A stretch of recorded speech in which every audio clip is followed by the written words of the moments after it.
is an awesome God. He reigns from heaven above with wisdom, power, and love. Our God is an awesome God. Our God is an awesome God.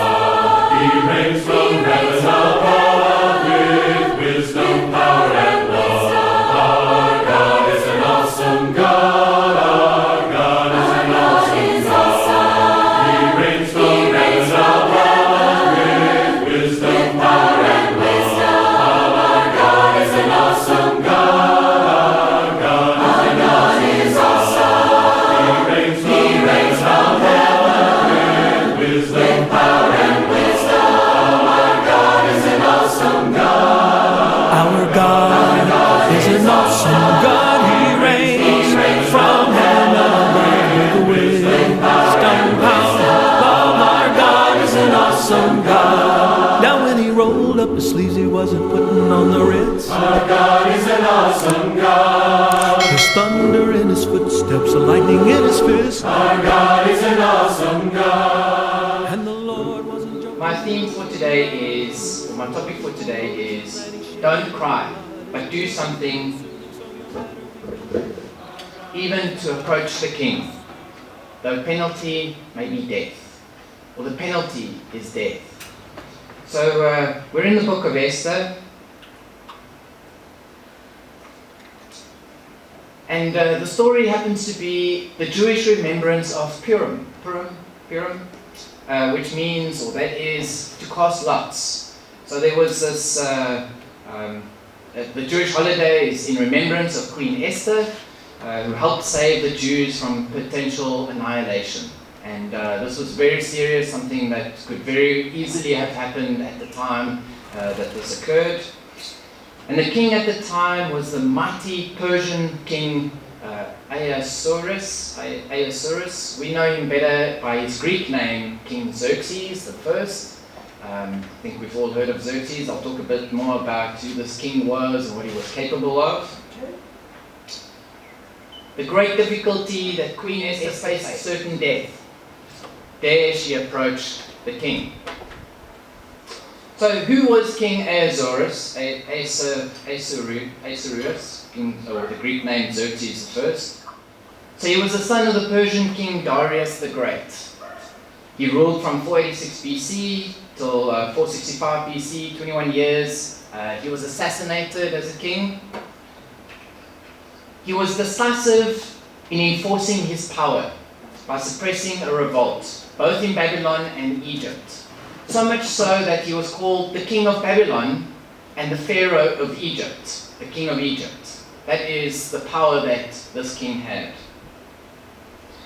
Xerxes enacted brutal vengeance on those who revolted by obliterating, not just, oh, let's kill a few people, let's put a few guards in place. He obliterated the city, broke it down, destroyed. It was kind of what the Assyrians would do when they conquered and the Babylonians did when they conquered. This guy took it to the next level. He obliterated. There was no let the people scatter, destroy, so that they cannot revolt again and dare the next city or next nation or next people that he has conquered try and stand up to him. So he obliterated major cities and their temples.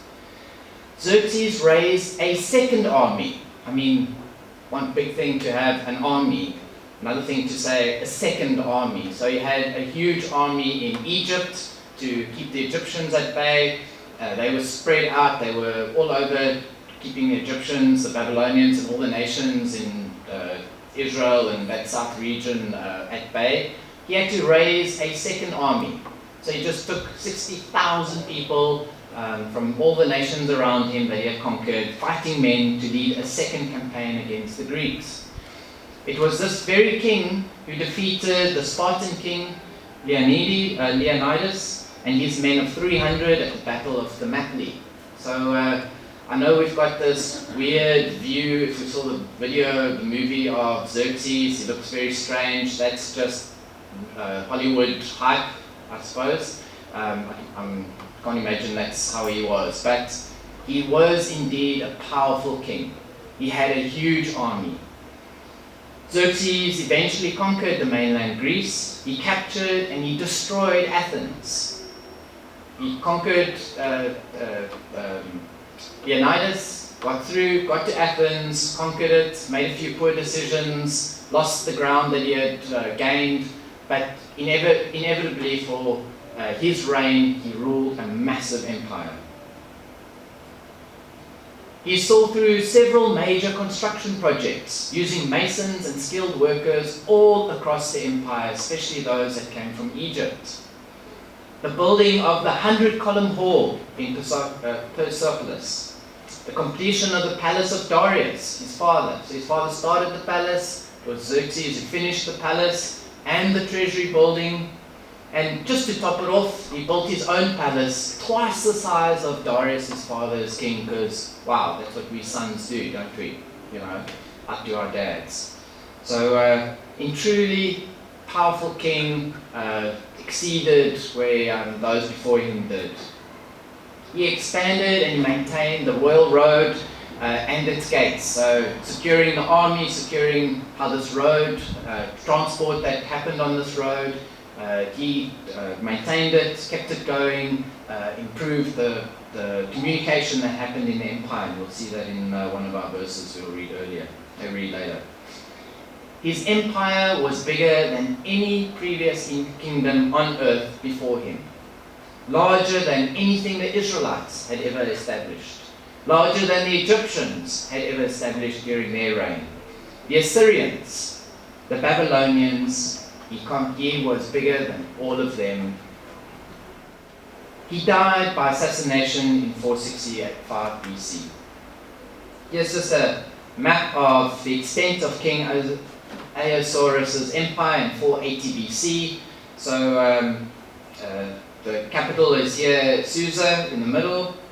There's this royal highway that connected, and this carried on through these empires and down into Egypt, that people traveled, communication traveled. So the empire is very well situated here in the center of the empire, or the capital at least. Here is Persepolis, where it was a ceremonial empire, but temples, there's still some. That's what modern day Iran is today. Iraq is here in the middle. This is a little bit of Saudi Arabia. Okay, but a huge empire nevertheless. Some biblical record of King Ahasuerus, Xerxes, and his mighty empire and the power that he had.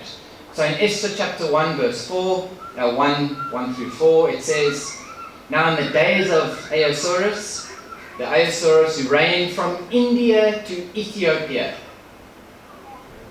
So from that map, the edge of India, all the way through north of Africa, all the way into Greek, Turkey, all of that was in his control.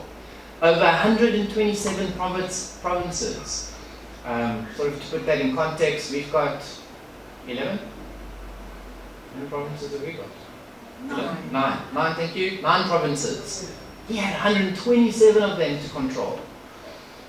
In those days, when King Ahasuerus sat on his royal throne in Susa, the 3rd year of his reign, he gave a feast for all his officials and servants, the army of Persia and Mede, and the nobles and the governors of the provinces before him, while he showed the riches of his royal glory and the splendor and pomp of his greatness for many days, 180 days. That's 6 months. What a party for 6 months. And he paid for all of it, used his treasury and wealth to show this all off, and exceedingly keep his subjects in place. In verse 20, it says, of the same chapter 1, "So when the decree made by the king is proclaimed throughout all his kingdom." Now this is quite a challenge. They don't have cell phones and telephones and internet like we have, television and radio like we have. They don't have the road transport, vehicles and cars. I mean, overnight we can get to Johannesburg and deliver a letter in modern day if we didn't have telephones and television. Maybe in 2 days we can get our message to Harare's capital and to Windhoek capital and to Angolan capital, and maybe in a week we can get it to Europe, any news on any decrees that we may have to communicate. Not so at this point in time. It would take more than a year to get a message from one end of the kingdom to the other end of the kingdom at this point in time. But despite this, the decree made by the king is proclaimed throughout all his kingdom, for it is vast. All women will give honor to their husbands, high and low alike. This advice pleased the king and the princes, and the king did as Memucan proposed. He sent letters to all the royal provinces, to every province in its own script, that's its own language, and to every people in its own language, that every man be master in his own household and speak according to the language of his people. This is no feat to achieve this, but just to put it in context, the impressiveness of this empire that Xerxes is ruling. This is not a king to mess around with. So Purim is remembered today. It's Jews today still annually celebrate their deliverance from Haman's planned annihilation. It was celebrated this year on the 6th and 7th of March, which is the 14th of their month, their calendar, and will be again on the 23rd and 24th of March next year. The Jews weren't only threatened by the Persians, but also by the Romans, when their revolt was suppressed in Jerusalem, AD 70. So there's a long history of things that the Jews have faced in their lifetime. Hitler forbid the celebration of Purim in 1938, which was the day after Kristallnacht in Munich. We all know history about that. And in modern history, the Nazis planned and carried out the attempted annihilation of the Jews throughout the Nazi-occupied states. So we know the history about that in modern history. So a brief summary of what the crisis is. Haman was promoted as a high official by the king, and everyone had to bow to him and pay homage at the king's command. The king said, "You will do it, you shall do it." However, everyone except Mordecai, the Jew, bowed to him, refused to bow to him. Haman was infuriated. He hated Mordecai for this insult. How dare he not bow down to me at the king's command? And he determined that rather than just take it out with with Mordecai, to annihilate the entire Jewish population, and not just Mordecai. That's just a nice to have type of thing. And he went all the way through convincing the king to do this, convinced the king to write these letters and getting these letters published and ready to send out. Thus Haman cast lots against the Jewish people, hence the Persian word pur is to cast lots, and he convinces the king to decree their destruction in Esther chapter 3, 10 to 13. Queen Esther was then tasked to plead for the lives of herself and of her people before the king. And there's a catch. You need to do that uninvited. In Esther chapter 4, verse 8-11, just to paint the picture of what Esther was facing, Mordecai, verse 8, also gave him a copy of the written decree issued in Susa. Mordecai gave him a copy issued in Susa for their destruction, that he might show it to Esther and explain it to her, and command her to go to the king to beg his favor and plead with him on behalf of her people. And Hatshak went and told Esther what Mordecai had said. Then Esther spoke to Hathach and commanded him to go to Mordecai and say, "All the king's servants and the people of the king's provinces," not just those that are at the citadel, "all the provinces know this law." This is not a king to be messed with. That if any man or woman goes to the king inside the inner court without being called, there is but one law, to be put to death. That's it. That's the law. You shall not approach the king. So let's put that in context today. How many of us can successfully walk up to the union buildings, go knock on the president's door, open the door, go walk in, open door policy, and sit in front of our own president? How many of us could do that to, I want to say Queen Elizabeth, it's now King George. Go over to King George's house, knock on his door, have a cup of tea with the king, feel welcomed. How many of us think we can do that with the United States President? The Secret Service is standing there going, sure, go ahead. Best of luck. The Oval Office, help yourself. Not a chance. Not even half a chance. If we are not invited, we won't even get through the outer gate into this place. The same situation is sitting right here.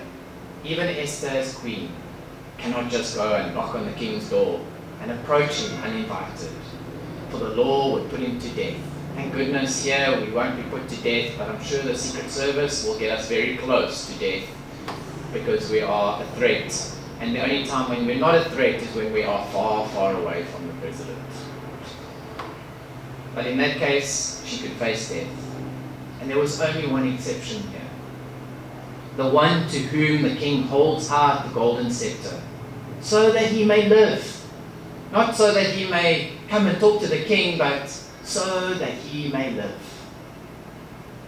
The king's scepter allows you to live if it's pointed to you. Else, for surely, you will die. But as for me, I have not been called to come to the king these 30 days. The king didn't call me. I cannot go and speak to him. I cannot come and approach him. I cannot come unannounced. No man or woman can do it. This was Esther's challenge. And they told Mordecai what Esther had said. Then Mordecai told them to reply to Esther. Do not think to yourself that in the king's palace you will escape any more than all the other Jews. That's my rosy place. I'm comfortable. I'm protected here. The king won't do anything to me. Don't think that for 1 minute. For if you keep silent at this time, relief and deliverance will rise for the Jews from another place. Mordecai had a great faith in what God would do for his people. It will come from another place. But for you and your father's house, you will surely perish. And who knows whether you have not come to the kingdom for such a time as this. Everything that God has prepped for you, everything that has happened to your life, that this is the moment God needs you to react, to respond, to do something that God needs you for. And I want to underline that. Who knows whether you have not come to the kingdom for such a time as this? Then Esther told them to reply to Mordecai, go gather all the Jews to be found in Susa, and hold a fast on my behalf. And do not eat or drink for 3 days, night or day. I and my young women will also fast. As you do, then I will go to the king. Though it is against the law, and if I perish, for that's what the law stated, so may I shall perish. Verse 17, Mordecai then went away and did everything as Esther had ordered him, praying and fasting for this crisis that Esther had to face. So a question I have for all of us today, and in line with our theme that we are trying to promote, how do we respond to a crisis? Esther faced a monumental crisis. Either approach the king and die, or don't approach the king and die. How's that for a crisis? How many of us face that kind of crisis in our lives? Do something and die. Don't do something and die. There was no one else that the Jews depended on more than Queen Esther. for a successful outcome. There was nobody else. Esther couldn't run off and go, but you, Mordecai, you're a senior official in the courts, in the king's court. You go and talk to the king. She couldn't flog off the need to somebody else to do the work. Her alone had to carry this challenge, face this crisis. She alone had to face this crisis and was up against an exceedingly powerful king with a vast kingdom, a vast army, a vast empire, enormous army. So how do we respond to a crisis that we face in our lives? Most of the crises that we face don't lead to certain death, except maybe facing a medical operation that could lead to death, or not having the medical procedure will lead to death. I think is about the closest do or don't death crises that we can face in our lives. I wanted to add to that, a very close friend of my mom, she was diagnosed with breast cancer, and she chose instead of the operation and the chemotherapy that was desperately needed, she would rely on her good eating skills, exercise, healthy habits to fight the cancer. She lasted, I think, 3 years, passed away end of last year. Very sad to see, but yeah, didn't survive the cancer. Another person you might know, a famous DJ in South Africa, Mark Pilgrim. He was diagnosed with lung cancer, stage 3 lung cancer, I think it was at the time. He decided to do the operation that in the end passed away earlier this year. So in both cases, die if you don't do the medical, or potentially die doing the medical. So how do we respond to these crises? Do we lie down and cry? Get our pillows, cover it up, maybe the problem will just go away. Do we get overwhelmed and run away and hide ourselves from the rest of the world? Do we blame others for our predicament? I find that quite a lot, actually. Much easier to blame others for the situations we find ourselves in. Easier to blame government for government's failures, and it was as a result of government that we are in the situation we're in. Yes, to a small degree, but there's a lot we can do ourselves. Blame our families, blame our parents, blame our spouses for the predicaments that we are in. Do we take revenge on others? We deem them responsible for the crisis that we face. Let's take them out. Let's make life a misery for them. Let's be unneighborly when our neighbors are, when we're facing a crisis with our neighbors. Do we take revenge? Do we get too proud, another one I face quite regularly, to ask for help? Because I have to do this in Afrikaans, I'll translate. Wat sal die mense dink? As my gran always says to me. And they translated it, what will the people think? Me, that I can't face my crises, that, such a small thing in their mind is such a big thing in my life. I mean, that's not on. I've always done it myself. Or worse, there's no one whom I can trust to help me with this crisis. So how can I ask for help? How many men and women before us have sacrificed their lives to restore the wronged and to pursue the righteousness? I think of a lot of the battles fought, battles lost. Good men, husbands, fathers, sons, daughters, moms, wives, taken from their homes, fought in a foreign land, died for that fighting to help restore peace that you and I celebrate today. senseless wars, most of them all the time, most cases, but in many cases, wars that needed to be fought for the freedom that you and I have today. Freedom fighters that went out before us, needing to fight, and died for that cause, for the freedom that you and I have today. Or do we see the crisis as an event God has set our entire life before us in order to face this crisis? Focus on that time that Mordecai said to Esther, that you are ready for such a time as this, to act for such a time as this. How many of us truly put our faith and trust in God to help deliver us, to give us the strength to succeed? And we're talking a big crisis here, big challenges that is overwhelming.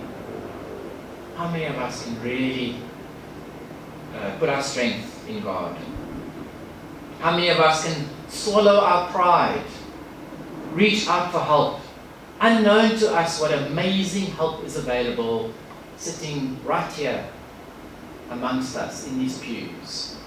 And to all of those who have reached out and helped me and my family, I thank you. And I want to say to all those, there's nothing wrong with asking for help. Asking for help is not a sign of weakness or failure or something that one should be embarrassed about. Even Christ asked for help during his time of need. What an example he set for us. We need to ask for help. I do not believe, I personally, not for you to say this is what I'm saying, I do not believe in the saying, it is never too late to ask for help. In some cases, it is too late. After the debt collector has sent his letters, which were ignored, and after the court has issued a summons to possess your property and assets, and now he is standing at your front door to take possession of those assets, I'm afraid it's now too late to reach out for help. After the medical fraternity has advised against the health risks of smoking and excessive eating or drinking, which were ignored, to then be diagnosed with lung cancer and liver failure after years of excessive drinking and smoking, it is then too late to ask for help.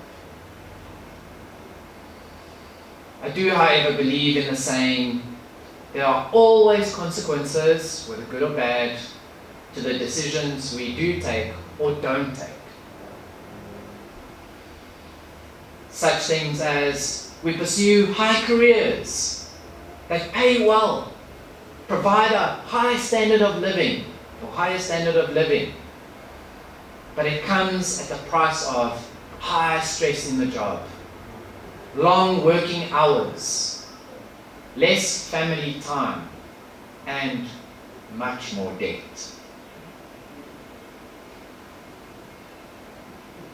Let's conclude.